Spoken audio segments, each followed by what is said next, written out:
ufak bir iş üzerinde çalışıyorum. Benim W124 için bir sürgülü kolçak almıştım. Benim aracımın kendisinde yoktu. Bunu çıkma, orijinal parça olarak başka bir yerden tedarik ettim. Bunun restorasyonu yapılmış veya çok iyi durumda olanlarını çok yüksek meblağlara satıyorlar. Ben de hem kendim birazcık uğraşayım hem de uyguna mal edeyim diye kendim aldım. Şöyle bir hazır bitmiş bir ahşap tedarik ettim. Bulabildiğim deriler arasında en uygun olduğunu tahmin ettiğim deri bu.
Tuğba abla seni arıyorlar. Ha? Mercedes'ten arıyorlar. Diyorlar gel yarın işe başla. Gel yarın döşemeci olarak işe başla diyorlar.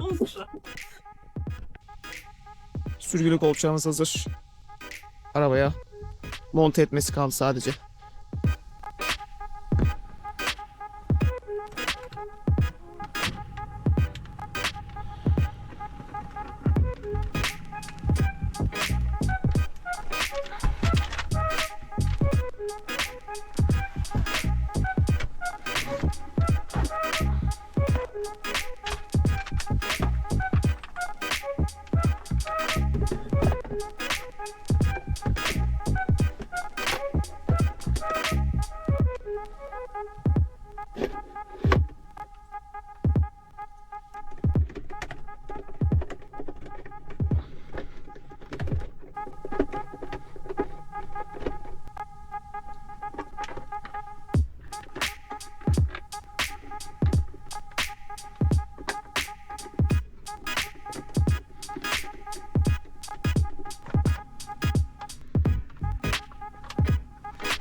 Mükemmel.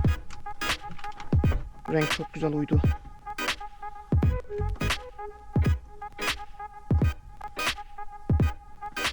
Hakan Ahşap mükemmel işçilik. Ya çok güzel. Bir de arabanın sadece hani fotoğraflarını gönderdim.